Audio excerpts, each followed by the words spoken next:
Olá pessoal, estamos começando aqui uma live, vamos esperar um pouquinho o pessoal entrar. Boa noite, eu sou a Lia do Ecotesse, estamos aqui em São Paulo, hoje está um dia friozinho, muito maluco o nosso tempo. Contando um pouco então sobre o lançamento do livro, né? A gente está nessa semana fazendo o lançamento do livro Sustentabilidade e Moda Latino-Americana e por isso a gente está promovendo algumas lives. Então ontem foi o lançamento oficial, a gente teve a participação da Hecho por Nosotros, né? Que é a idealizadora e produtora do livro, aí com coparticipação do Ecotesse, e tivemos a presença da Adriana Marina e também da Carla. Então vale super a pena assistir, para quem não conseguiu, está disponível aí no nosso IGTV e também em breve no Instagram. Amanhã a gente vai ter uma live também falando sobre cadeia de moda na América Latina e a gente vai ter duas representantes aqui do nosso sul do Brasil, que é a Nelsa da Justa Trama e também a Bianca Baggio do projeto Retraço Novo. E aí para hoje a gente trouxe um tema super legal que é identidade cultural e técnicas tradicionais têxteis. E convidamos duas especialistas na área, uma é a Helena, da Arte Sol, e a Elizabeth, do projeto de Indústria de Atibaia. E aí, então, enquanto o pessoal vai entrando, para quem é novo por aqui, né, o Ecotesse é um instituto do terceiro setor, uma ONG que trabalha com moda sustentável já há 15 anos e a gente vem atuando no apoio à construção de uma cadeia de moda que possa ser mais ética, né, ou seja, valorizando as pessoas que estão por trás das nossas roupas, mais limpa, né, com a utilização de matérias-primas de menor impacto e mais inclusiva. Então, a gente tem um trabalho forte também em proporcionar com que pessoas em alguma situação de vulnerabilidade social, econômica, possam estar inseridas dentro desse mercado de uma maneira mais saudável. Hoje o Ecotesse tem trabalhado em 3 frentes principais de ação, né? Então, o primeiro, que nem eu comentei, a parte social. Dentro dessa frente, a gente atua desde capacitação de grupos, capacitação técnica, capacitações em parte mais de gestão produtiva e também tendo uma atuação na inserção deles dentro desses mercados de moda ética. Os principais perfis de grupos, né, que a gente atua são grupos de mulheres periféricas, grupos ligados à rede de saúde mental e grupos de técnicas artesanais. Então temos uma história boa aí também com as técnicas artesanais. Uma segunda frente do Ecotesse é a produção em si, né? Então, visando gerar renda, a gente vai fazer conexões de grupos produtivos junto ao mercado de moda e tem apoiado, então, tanto marcas de moda já consolidadas, quanto temos também sido meio que um celeiro de novas marcas, né? Temos atendido bastante marcas que estão querendo já nascer com esse propósito de sustentabilidade. E, por fim, o Ecotesse tem um braço importante ligado à educação. Acho que a gente entende que se a gente está falando de construir alguma coisa diferente, né, de fazer uma moda diferente do que a gente vem fazendo até hoje, a gente está falando sobre aprender novas coisas e a gente está falando sobre poder compartilhar conhecimentos que a gente já tem. Então, a gente tem todo um trabalho, principalmente, de levar esses conhecimentos e de tentar sair um pouco desse nicho também da sustentabilidade, né? De falar sobre moda para quem se veste, né? A gente entende que todo dia a gente se veste, vestir é um dos atos cotidianos e mais importantes aí da vida. E alguns dos projetos nessa área são, por exemplo, o Comunidade Ecofashion. A gente tem um projeto bem legal dentro de escolas públicas. Temos feito diversas exposições, principalmente em lugares de bastante movimento, então exposições em metrôs, dentro de shoppings. O ano passado a gente fez uma exposição 5Rs da moda lá no Museu Catavento, que é um museu de ciências bem focado no público jovem infantil. Alguns guias de conteúdos e aí, então agora estamos nesse lançamento do livro, né? Contando um pouquinho mais sobre o livro e a proposta dele, né? O livro Sustentabilidade e Moda Latino-Americana, então foi idealizado e produzido pela ONG Hecho por Nosotros, que é uma instituição argentina super renomada e bastante importante aí na nossa área. Então Acho que fica um convite também para acessar o Instagram deles, conhecerem mais sobre o trabalho. Tem bastante conteúdo dentro do site deles. No site praticamente tudo está escrito em inglês, mas nada que o Google também não ajude a traduzir. E eles têm um papel bastante importante também dentro das Nações Unidas, então hoje é uma instituição que possui estado consultivo no Conselho Social e Econômico das Nações Unidas nos assuntos relacionados à moda e sustentabilidade. Então, muito importante também a gente ter uma representação aí da Latinoamérica para defender aí um pouco da nossa área, né? O que tem dentro desse livro, né? Basicamente, o livro vai trazer conteúdos, reflexões e conhecimentos, né, sobre o que significa sustentabilidade de moda, traçar um panorama sobre como que a nossa cadeia de moda se desenvolveu e por que a gente chegou onde a gente chegou, né? Quais são as principais problemáticas, tanto na área social, quanto na área ambiental, quanto na área cultural, que é o que a gente vai falar hoje. E ele tem também toda uma outra parte que vai trazer cases, histórias, coisas que estão dando certo, experiências de marcas e empresas que estão fazendo diferente. Ele é dividido em duas partes, então tem uma parte mais técnica e depois uma parte que traz alguns exemplos de marcas da América Latina. Dentre elas, uma das nossas convidadas aí, que é o Nyanduti de Atibaia. Então, bom, sobre como esse livro foi feito, que eu acho que também é uma coisa muito interessante de ter participado, assim, porque quando a gente fala também em sustentabilidade, eu acho que a gente fala em construir uma coisa nova, a gente fala sobre fazer coisas de maneiras diferentes, né? Esse foi um livro produzido de uma maneira totalmente colaborativa e voluntária.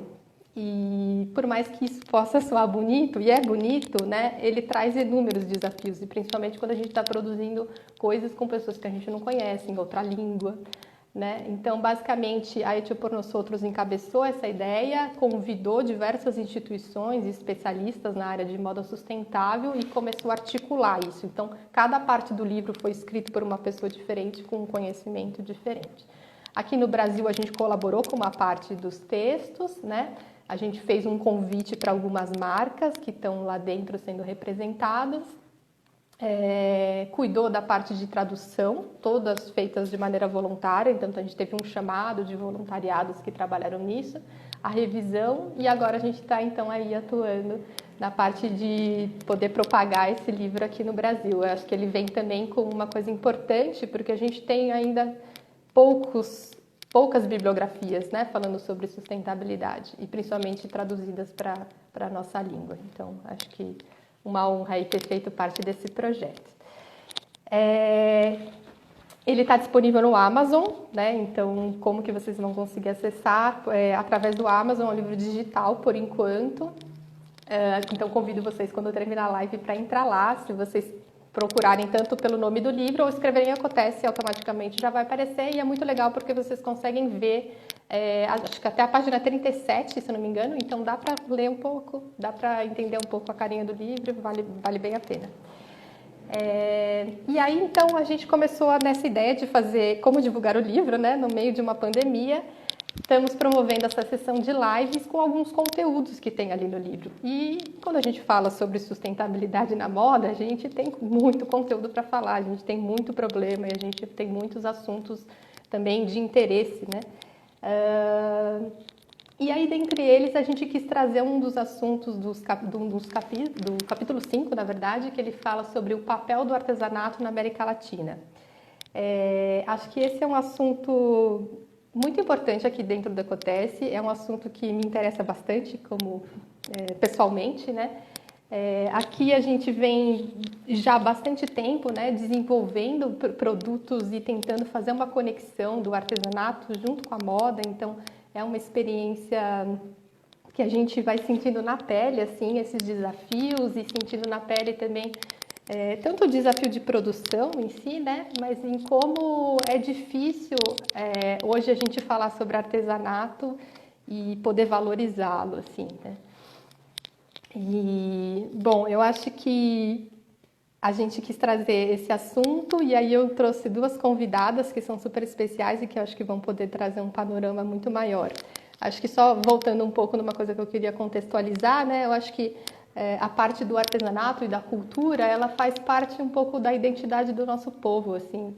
E quando a gente começa a falar sobre quando a gente, por exemplo, pensa num país, pensa numa cidade, pensa em algo, a primeira coisa que a gente começa a lembrar é isso, de como aquelas pessoas se vestem, como elas, o que elas comem, como elas se portam, e tudo isso tem a ver com cultura, tem a ver com, com hábitos e com histórias, né? Uma coisa que eu fiquei pensando também é como tem se dado um pouco do percurso da sustentabilidade aqui no Brasil, né? Então, há 15 anos atrás, há 10 anos, 15 anos, a gente começa com um movimento de marcas, tanto de marcas quanto de nós consumidores, se interessando muito pelos materiais. Então, do que minha roupa é feita, né? Começam a surgir as roupas de garrafa PET, a gente começa a crescer dentro da cadeia de plantio de algodão orgânico. Depois a gente entra num novo movimento de começar a olhar para as pessoas que tem por trás das nossas roupas. Então, principalmente ali por volta de 2014, né, quando a gente teve aquela explosão do edifício Rana Plaza em Bangladesh, teve o surgimento do Fashion Revolution, a gente começa a falar sobre isso. Até então a gente acho que tinha esquecido que tinham pessoas que costuravam, né? Então quem são as pessoas por trás das nossas roupas? Como que essas produções estão sendo feitas? Essas pessoas estão sendo valorizadas, né? Começa a se falar sobre escravidão na moda. E eu sinto que a gente ainda não chegou no momento de falar sobre cultura, né? O que está acontecendo aí com as nossas técnicas tradicionais que praticamente estão em extinção.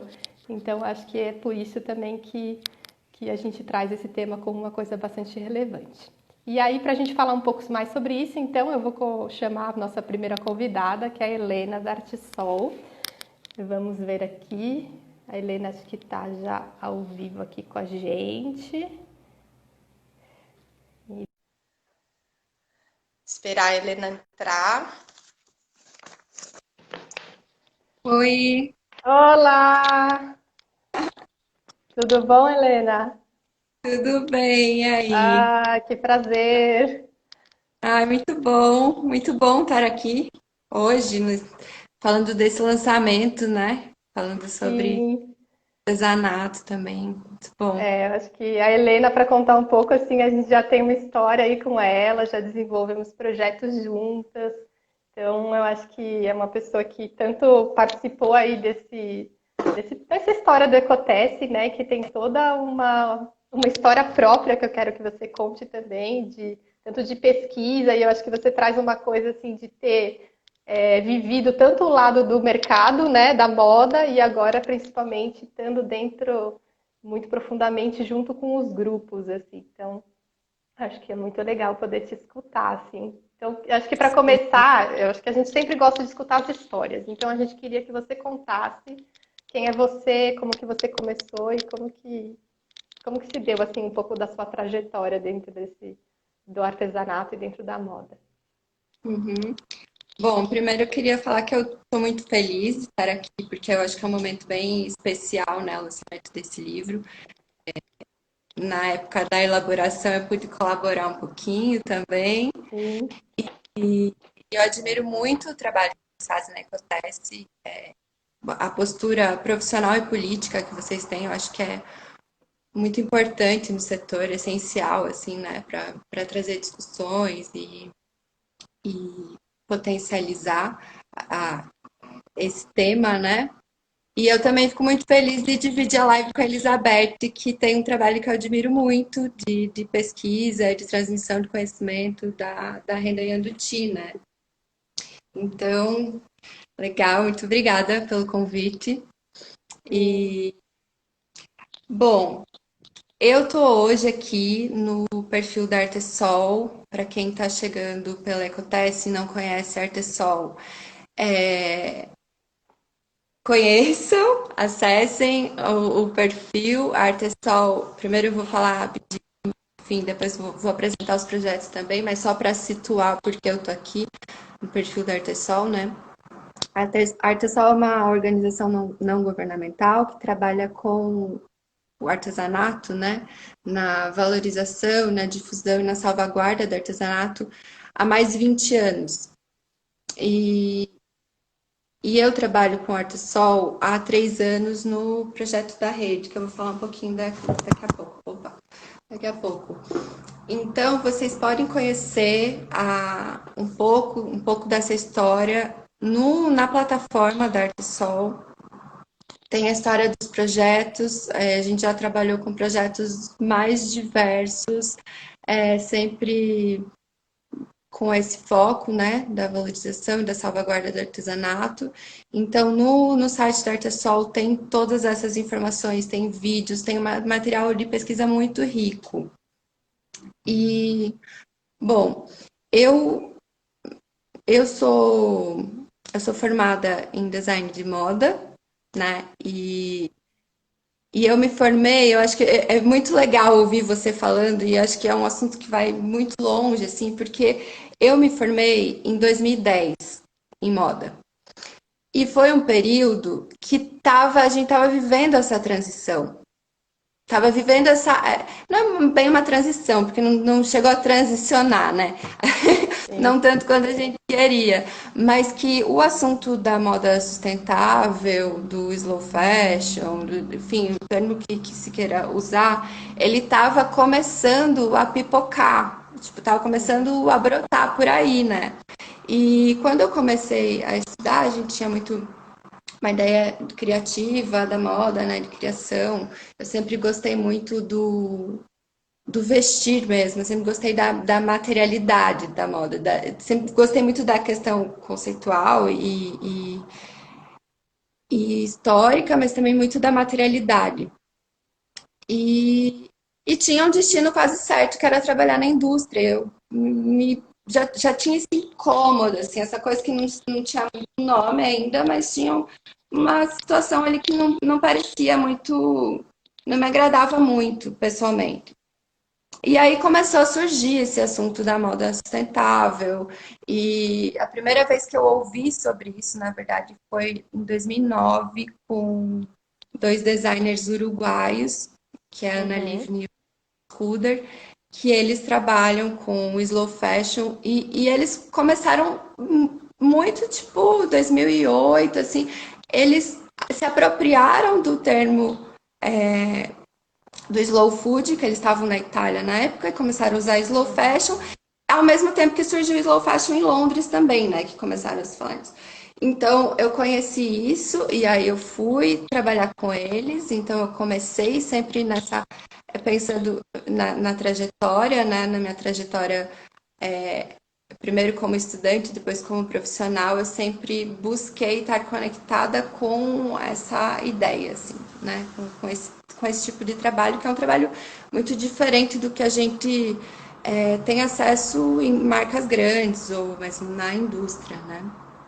Sim. E sempre com muitos desafios, né? Sempre com muitos desafios. Eu acho que é um Sempre. tema bem complicado. E ao mesmo tempo que eu estava buscando trabalhar com isso, o artesanato tradicional brasileiro sempre me gerava fascínio, assim, sempre me fascinou muito.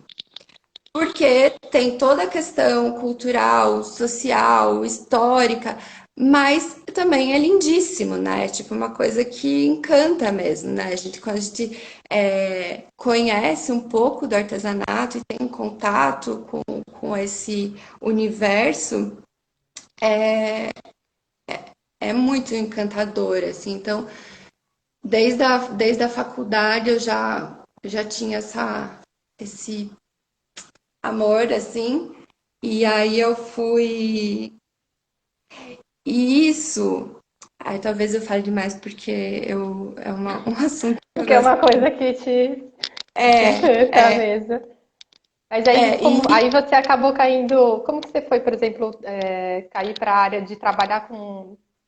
Depois você começou a trabalhar com moda mesmo dentro da área de artesanato? Por exemplo, como você então, chegou até Flávia Aranha? assim, para mim, sempre foi. Assim, na minha cabeça, sempre foi muito difícil pensar como que eu ia trabalhar com artesanato de uma maneira que respeitasse a tradição, a cultura local, unindo e aliando ao design, né? Isso para mim sempre foi muito desafiador e sempre foi uma coisa que eu busquei mais conhecimento e sempre Sim. fui atrás disso, né? Eu passei uns anos trabalhando em ateliês. Eu trabalhei primeiro no Uruguai, depois eu trabalhei um tempo em Portugal. Quando eu voltei para o Brasil, eu decidi fazer um mestrado em antropologia para aprofundar esses, justamente para isso, assim, para aprofundar o conhecimento e entender como eu poderia trabalhar com artesanato. E aí eu terminei o mestrado e vim para São Paulo, que eu fiz em Curitiba, né? Aí eu vim para São Paulo e comecei a trabalhar com a Flávia Aranha. Eu pensava que eu não ia mais trabalhar com moda, mas aí eu conheci a Flávia e comecei a trabalhar lá. E eu acho que a Flávia ela tem um trabalho que é muito coerente, ele é muito.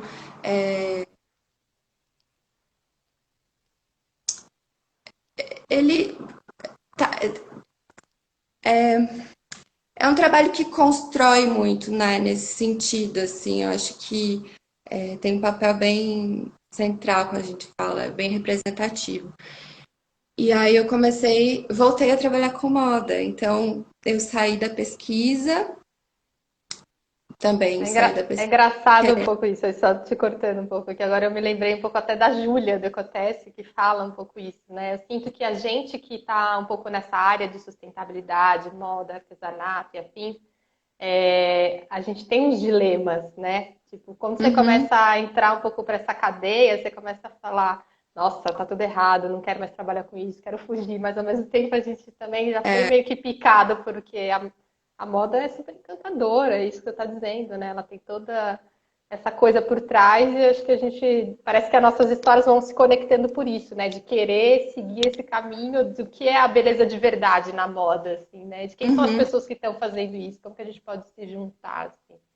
sim. E tem uma potência muito grande na moda, né? De Sim, comunicação, informação, de total. mesmo geração de renda, né? E, e aí eu voltei a trabalhar com moda e sempre, assim, desde o começo, a Artesol teve muito presente, assim, né? Então eu sempre tive a Artesol como um projeto, como uma organização referência.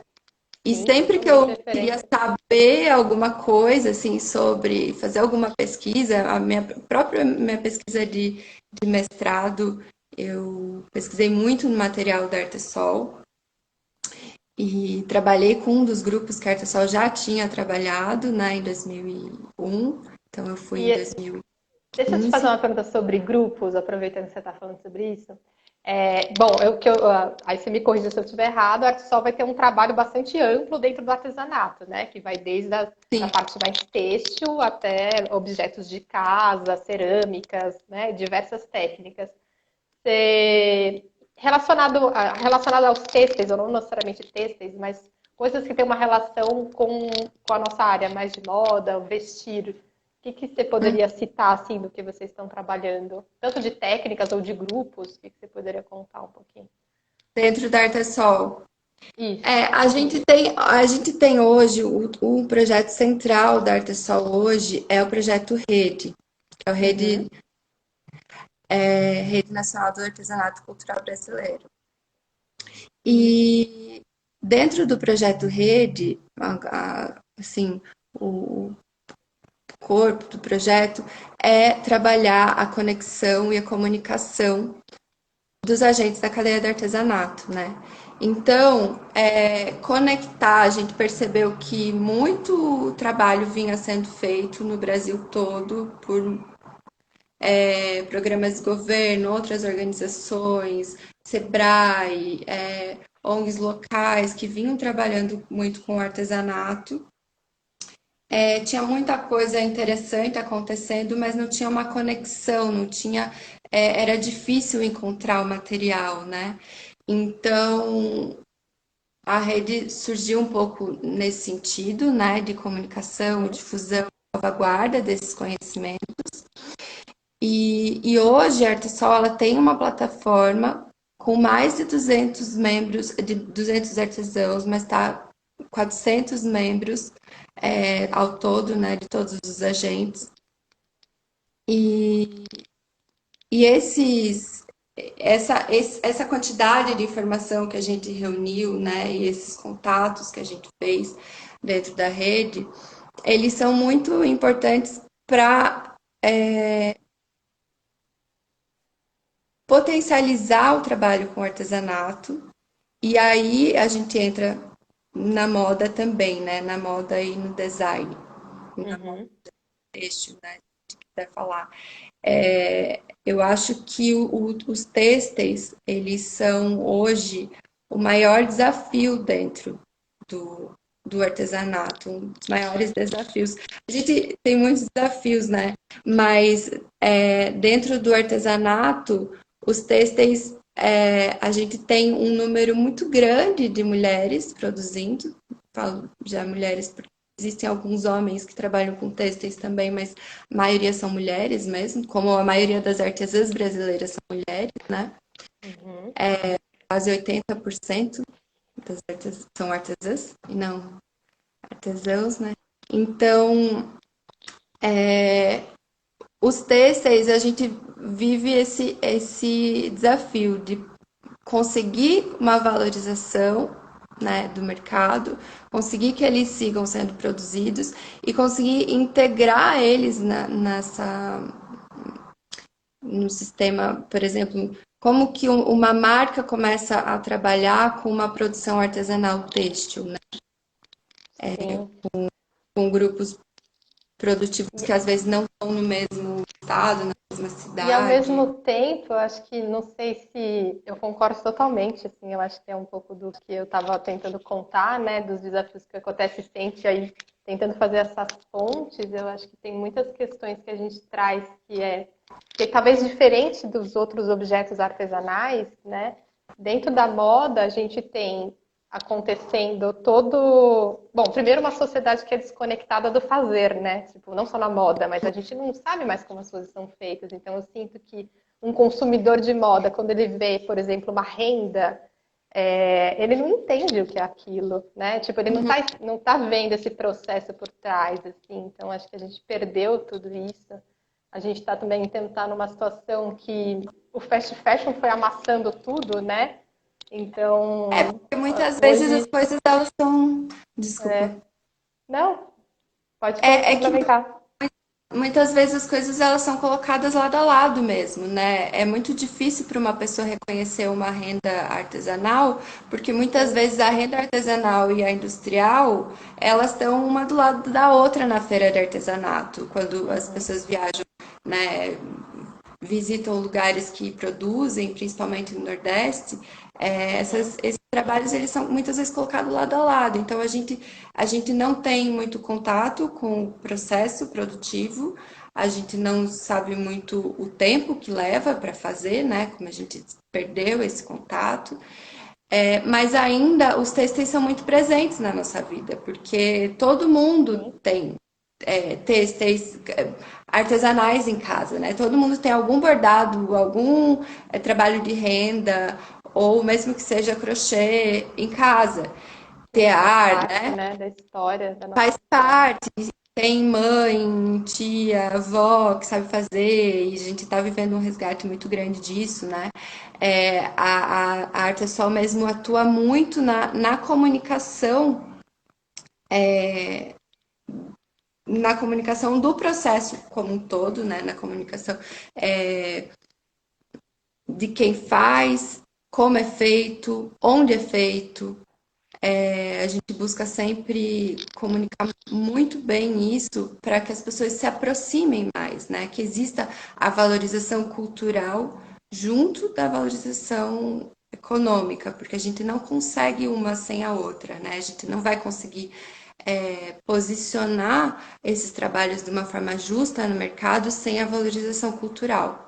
sem as pessoas entenderem o porquê eles custam o que eles custam, né? O quanto Uhum. vale esse tempo, né? O valor disso. Então, esse trabalho é muito importante e muito central mesmo dentro da rede. Totalmente. Ah, muito lindo o trabalho de vocês. Eu acho que fundamental, assim, sem dúvida, quando a gente pensa em instituições que estão fazendo um trabalho relevante, eu acho que vocês são um dos mais fortes na área do artesanal. E que bom que vocês existem, né? Que bom que tem aí os 400 grupos podendo ser olhados. E acho que é bem por aí, assim, acho que o primeiro passo é a gente poder contar essas histórias, né? Colocar isso. Eu acho que a gente tá num momento que o marketing, a moda, né, e todo esse encantamento tá tudo muito forte, então tá na hora também da gente conseguir colocar, expressar isso para fora, né, colocar esse encantamento também do artesanato para fora, para que mais pessoas voltem a conhecer, porque é incrível que a gente tenha chegado num momento onde tem pessoas que não sabem mais o que é isso, né? Quando você fala, por exemplo, eu sou uma encantada por coisas artesanais, e eu também sou, ao mesmo tempo, quando a gente olha, acho que para a sociedade como um todo, eu vejo que, na verdade, talvez exista até uma coisa um pouco, às vezes, pejorativa, né? As pessoas estão querendo fugir, às vezes, do É porque artesanato. elas não entendem Não muitas vezes o que entendem, é o né? artesanato, né? Porque se você apresenta uma peça de artesanato bem feita, né, com valor cultural, assim, é impossível que as É pessoas não impossível, gostem. totalmente, Às vezes claro. elas não entendem muito o que é artesanato, Exatamente. se confunde muito esse tema. Helena, estamos chegando aí no meu limite de tempo. Passa super rápido. Ah, foi tão rapidinho. Pois é. Não, é bom que aí a gente pode depois marcar outros papos. A Arsol pode chamar aí, a gente pode marcar outros papos também. Não sei se a gente tem alguma pergunta que queriam fazer para a Helena. Eu tenho aqui uns ajudantes que ficam me passando algumas coisas. Se não, se a gente não tiver uma pergunta, eu queria fazer eu uma pergunta e aí você tentar responder rapidinho, assim. Você Uhum, começou a contar um pouco, né, sobre também esse relacionamento entre os artesãos e o mercado da moda.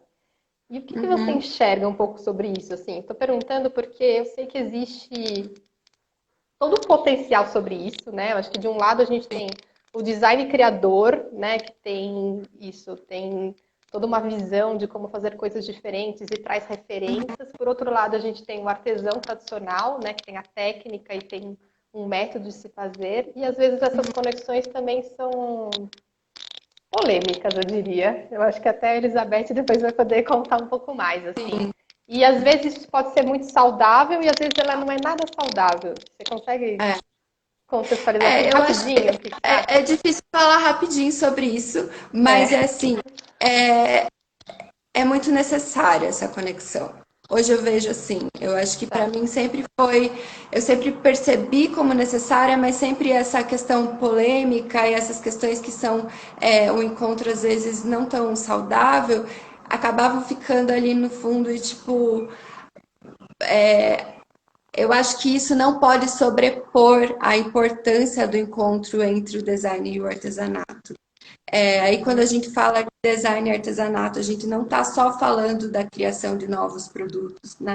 A gente não está só falando de criação de um produto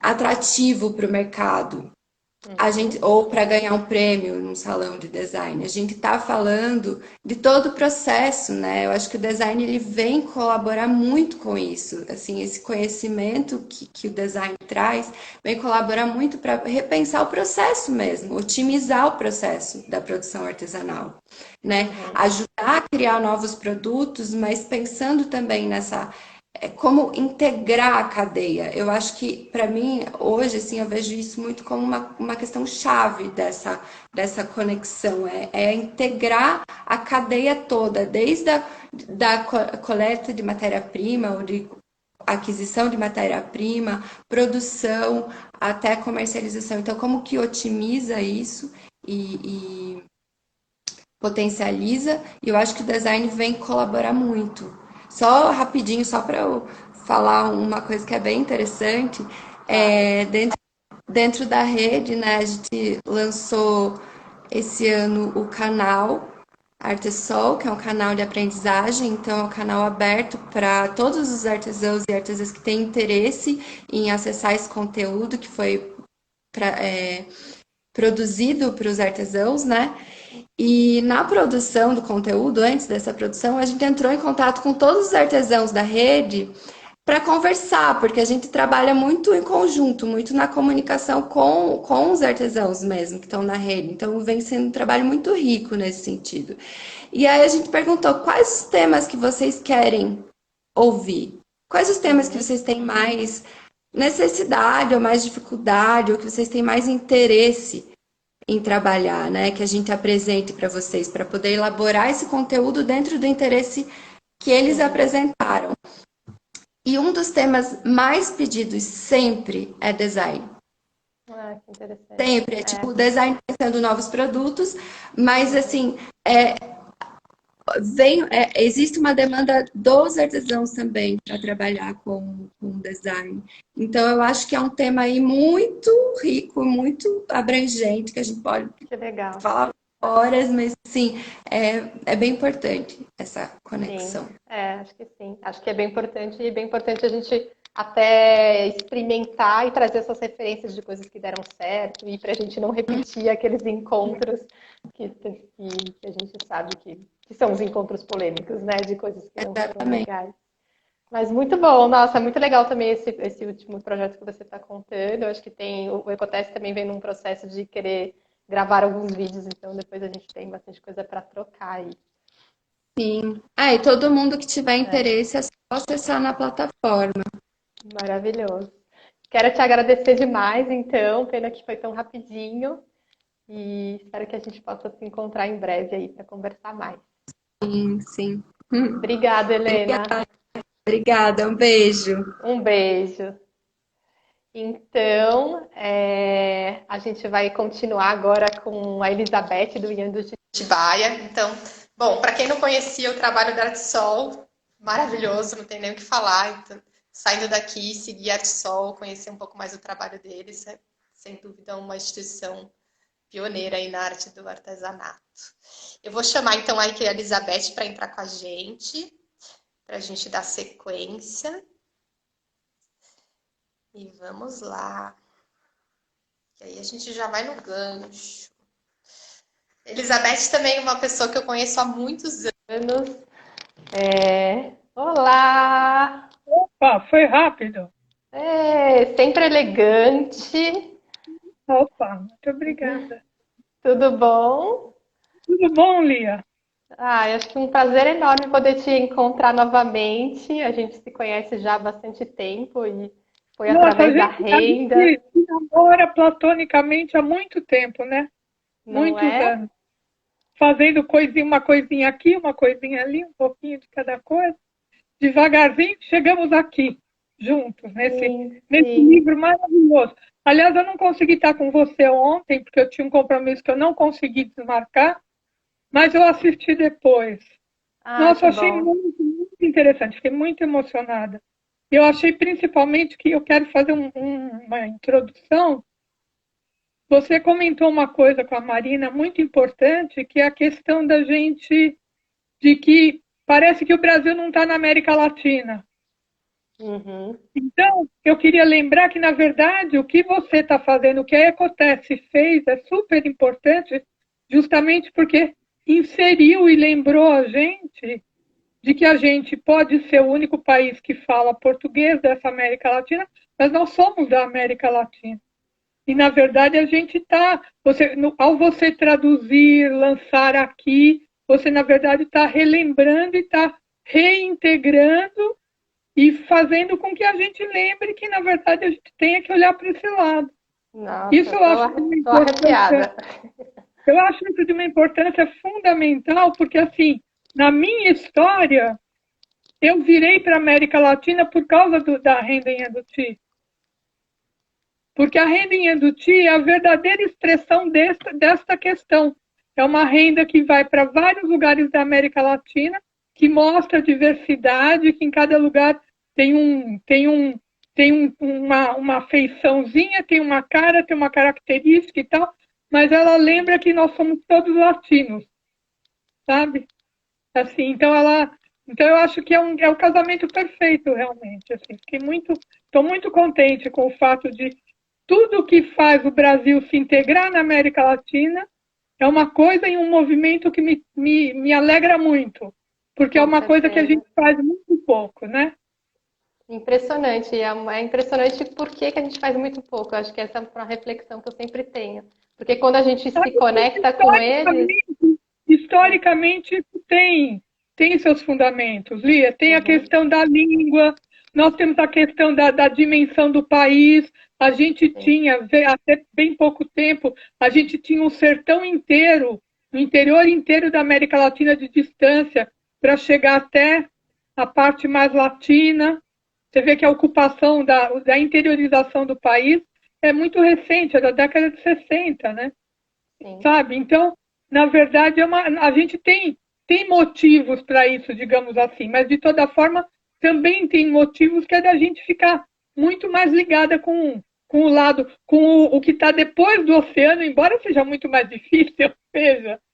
É Sim, interessante porque, na verdade, você sabe que é uma coisa que pouca gente sabe, é muito pouco estudado, é engraçado, é muito pouco estudado, inclusive, na história mesmo.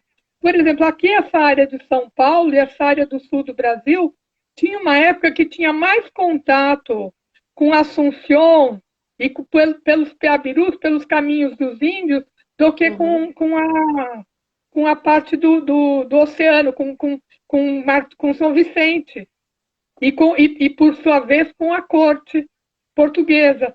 Então, o São Paulo é muito integrado, era muito integrado com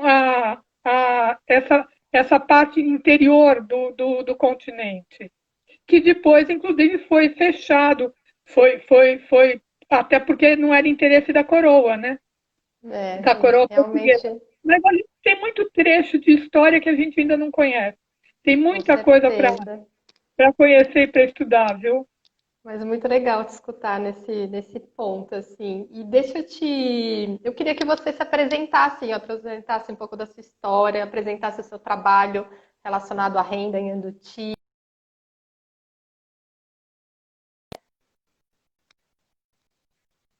O dia que eu, em 2003, eu fiz um curso, fui fazer um curso aqui em Atibaia, onde eu estava morando há poucos anos, porque eu sou de Sim. São Paulo, mas vim para cá no ano 2000. Eu fiz um curso justamente que é um curso era do esquema da arte solidária, do artesanato Uhum. solidário. Era um curso em imersão de uma semana, onde você tinha você passava a questão da tecnologia, da formação de grupos, de geração de oportunidade de renda. Uhum. E, na verdade, então, o Inhanduti, eu fiz esse curso, caiu uma peça de Inhanduti na mão e a gente fez como teste no curso, o meu grupo fez em cima dessa peça que a gente, dessa técnica que a gente chamava de Inhanduti, que nem sabia direito do que se tratava. Uhum. E aí e eu falei, olha, gente, eu vou continuar essa história. Eu fiquei intrigada com a peça.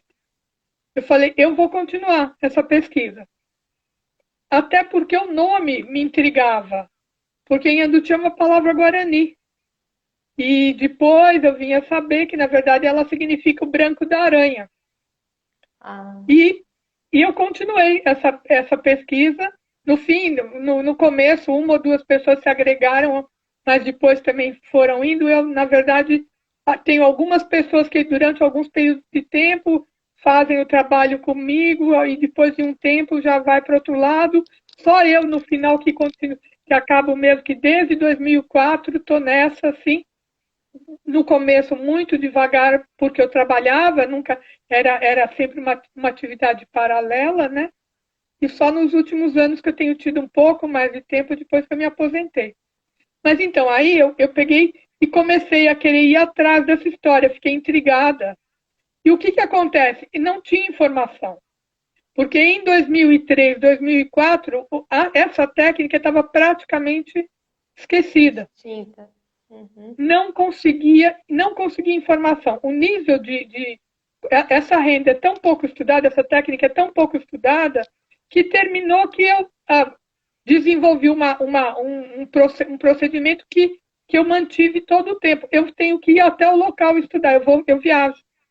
Uhum. Então, para conhecer o Inhanduti, que era o Inhanduti do Paraguai, que é o que tinha mais, é o que tem mais relevância, é o que tem mais relevância econômica, que tem mais importância no sentido de que tem mais atividade, porque a renda Inhanduti no Paraguai, ela é símbolo nacional, ela é produto turístico, ela tem uma cidade que tem lá 1.500, 2.000 rendeiras que vivem disso. Então, para conhecer isso, lá em 2004, 2005, 2006, não tinha muito jeito, eu acabei indo para lá. E aí foi indo assim, na verdade eu acabei tendo o jeito de eu conhecer essas peças, muitas vezes foi ir até o local. Ou, de alguma forma, em algum encontro internacional, como aí já veio acontecendo nos últimos anos, conhecer esses artesãos, esses rendeiros, essas rendeiras, nesses encontros, como já aconteceu eventualmente um encontro nas Canárias que quer desenvolver, que trabalha para valorizar essa técnica. Sim, de se conectar. Deixa eu fazer uma pergunta de curiosidade. Essa é uma técnica que tem vários nomes.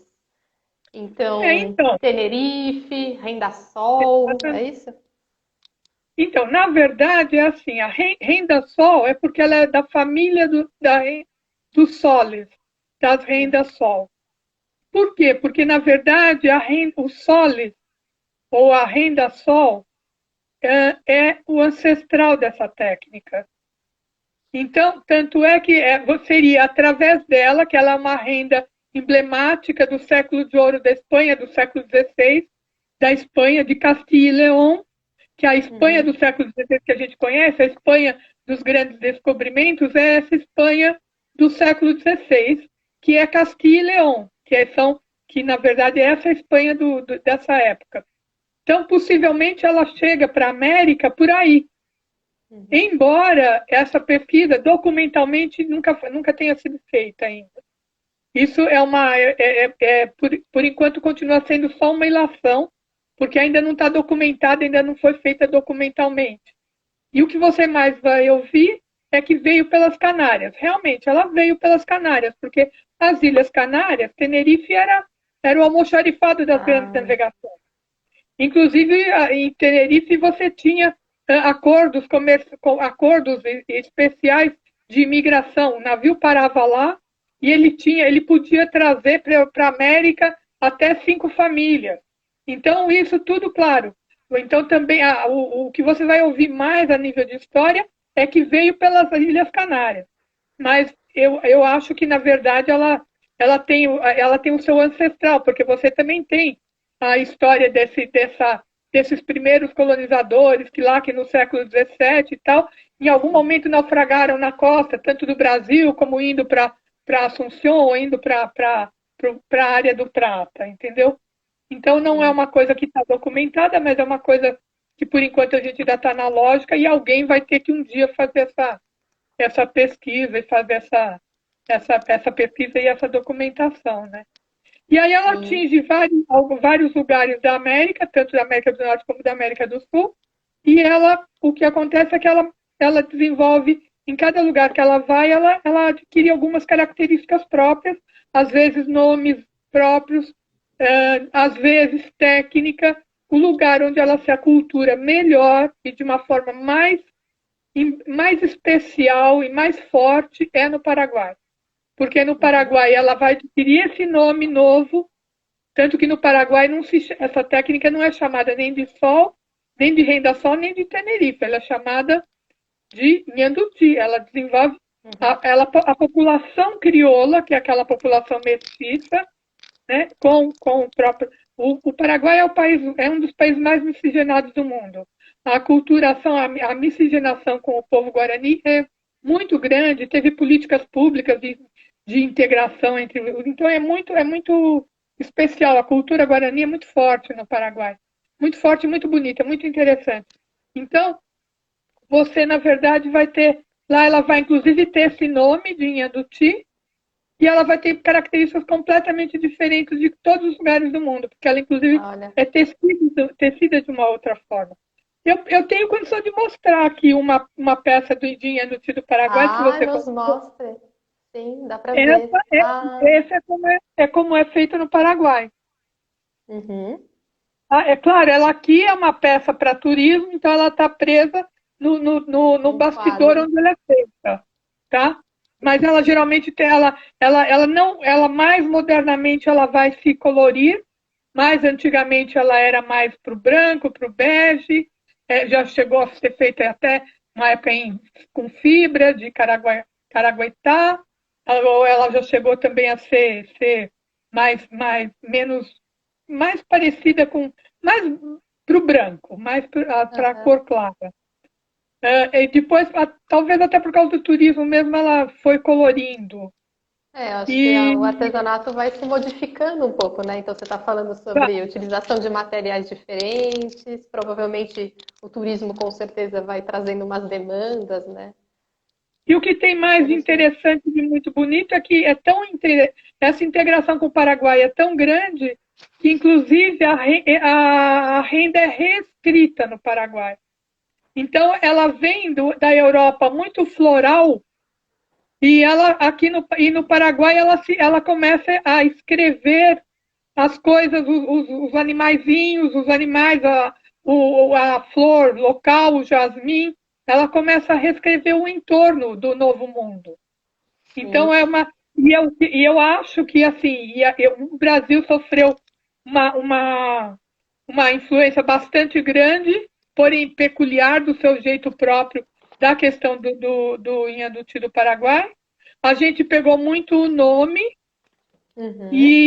mas a gente faz de um jeito completamente diferente. A gente tece com bastidores assim. Super interessante. A gente veja, aqui é um ponto tradicional do Paraguai, que é o pajarito, que é um passarinho. Mas a gente tece dessa forma, que a renda é modular, é feita 1 a 1, e depois é unida. E, na verdade, a gente tece, mas, na verdade, a gente não tece mais, porque o jeito que é feito hoje é feito só praticamente um único ponto, é feito de uma forma completamente diferente. Eu, pessoalmente, em Anduci de Atibaia, a gente também trabalhou com resgate da técnica. Então, a gente trabalha com essa técnica como ela era no começo do século XX. Porque no começo do século XX, ela foi conhecida uma época como Brazilian Point Lace. E aí, ela realmente é uma renda. Isso daqui é um exemplar dessa época, mais ou menos. Vou colocar aqui no fundo. Que aí dá para ver melhor. E já vou te avisar que a gente tem 6 minutos de conversa, acredite se puder. Ai, que coisa linda. Vendo? Isso daqui é como a técnica era no começo do século. Então, só para o pessoal entender, são vários círculos que depois vocês vão unir esses pequenos círculos. Né? Então, essa daqui é uma peça antiga. É do meu acervo. Na verdade, a gente do Inhanduti de Atibaia trabalha mais nesse padrão. A gente trabalha muito pouco, porque a gente trabalha mais para dar visibilidade da técnica, porque, na verdade, o nosso grupo, vamos dizer, a nossa missão, nosso trabalho é pesquisa. A gente foi abandonando a questão da geração de renda e do ensino, porque a gente foi descobrindo que não sabia do que estava falando, ninguém tinha estudado, é uma renda.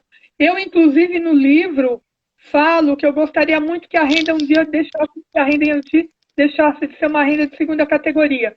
Ficou meio chocante, mas eu vou explicar que essa segunda categoria é porque ela meio ficou no limbo pelo fato de não ser estudada. Entendi, claro. Então, o próximo passo da gente é justamente esse. Eu agora estou entrando na seara de escrever isso, de colocar isso que eu estou levantando há quase 18 anos, essa história que ninguém conhece, na verdade, e de alguma maneira, deixar isso escrito. Porque, Com na certeza. verdade, e aí depois, depois que escrever isso, alguém faz a sequência, ou eu mesmo depois faço a sequência. Mas o Unha do Jequitinhonha hoje, basicamente a missão é pesquisa. A Que gente resgatou a maravilhoso. técnica também, mas a gente trabalha com pesquisa mesmo, que para escrever a história dessa técnica, que a gente acredita que é uma das formas de valorizar ela.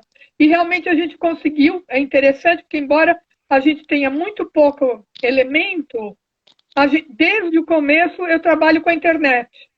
Uhum. Então a internet fez com que assim reverberasse bastante o trabalho do Inhanduti. Então a gente é super conhecido no mundo inteiro. Quando eu vou em encontro internacional, Super. todo mundo conhece o Inhanduti. Pode não conhecer Elizabeth, mas conhece o Inhanduti de Atibaia. E porque a gente, a partir, enquanto eu fui descobrindo coisa, eu fui colocando na internet, fui colocando, fui colocando. E agora a última coisa que eu ando, desde 2019, nós colocamos a técnica também.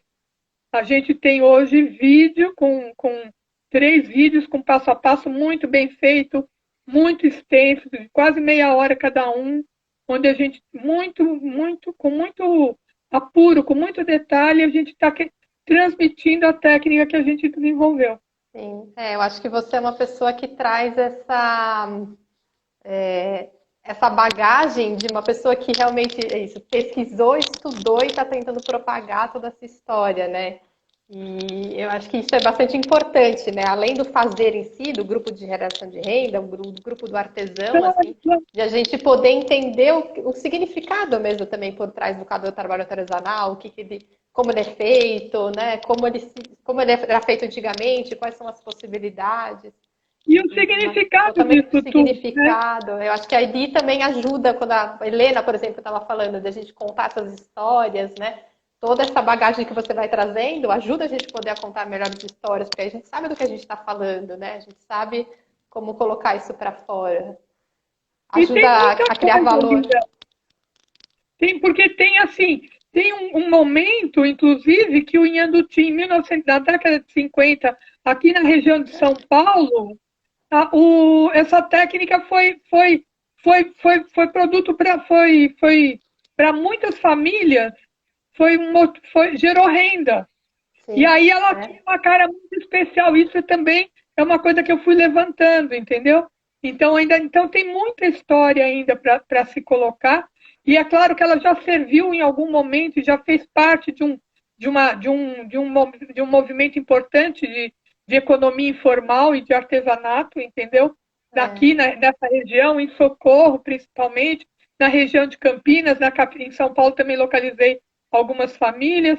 Então, é uma coisa que, na verdade, o que a gente faz é colocar à disposição.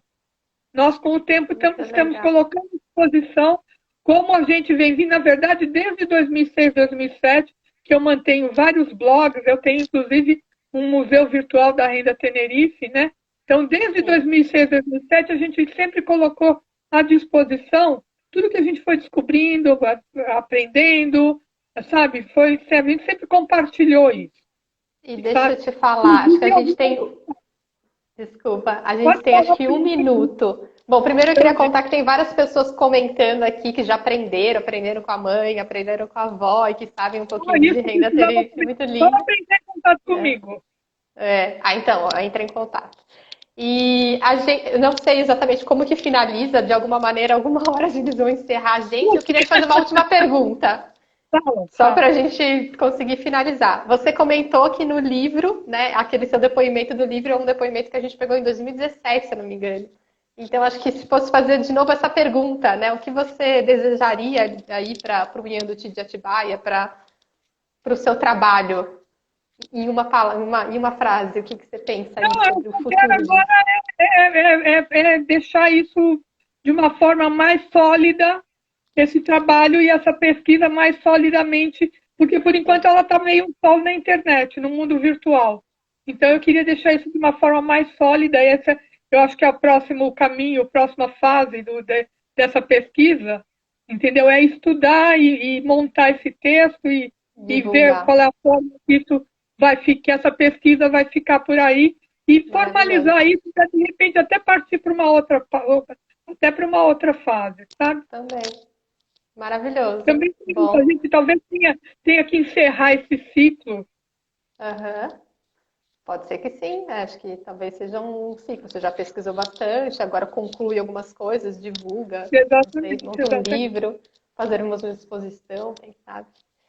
Poxa, que isso. prazer enorme. Acho que assim, uma aula, né? Acho que tá todo mundo que tá aqui, tá vendo, foi uma grande aula. Acho que você é uma educadora e super eloquente, assim, na explicação. É um É prazer uma muito paixão, né? grande. Quando a gente fala de paixão, é É, uma tô dureza, porque totalmente acabou. apaixonada. Ó, e estão falando, vamos embora publicar um livro de Nhanduti. Então, acho que Sabe? umas É pessoas essa. conhecem. Quero te agradecer então pela participação. Espero que a gente possa aí se encontrar novamente em Eu que quero breve. agradecer, porque para mim foi uma honra Que participar de um bom, evento como isso. Já te falei que o legal. porquê, e acho que É, quero parabenizar vocês por isso tudo. A que Marina, que eu bom. não conheço, a Marina e a Carla, tá? Aham, E principalmente vocês que por bom. inserir o Brasil nessa história. É, e a gente está bem feliz de ter você no livro. Acho que não só aqui presente, mas de poder continuar, de divulgar realmente aí para a América Latina o trabalho do Yandu Isso, Atibaia tão lindo. isso. Obrigadíssimo, então. Até Obrigada, eu, Mia. breve. Um Até qualquer beijo. hora. Tchau. Então, gente, estamos finalizando aqui a nossa live. Ela termina em qualquer momento. Espero que vocês tenham curtido. Nossa, acho que foi um super papo. A gente fica até surpreso assim com as coisas que vem. A gente programa um roteirinho e de repente a coisa vai indo, né? Então, convido vocês aí para seguirem, para quem ainda não estava acompanhando, né, o trabalho da Artsol, o trabalho do Yanduti de Atibaia, que aqui dentro do Instagram está como Renda Tenerife. E, claro, convido vocês a irem até o Amazon, conhecer o livro Sustentabilidade e Moda Latino-Americana, lerem um pouquinho, adquirirem o livro. E espero que vocês continuem acessando e conhecendo o trabalho do Ecoteste. Amanhã a gente tem uma outra live, que nem eu comentei no começo, sobre cadeia produtiva de moda. A gente vai contar aí com a Nelsa da Justa Trama e a Bianca Baggio do Retraço Novo. Então, aguardo vocês amanhã, junto com a Júlia, que do Acontece, então não vou ser eu que vou mediar. Então, também uma carinha nova aí para vocês conhecerem. E boa noite a todos. Tchau.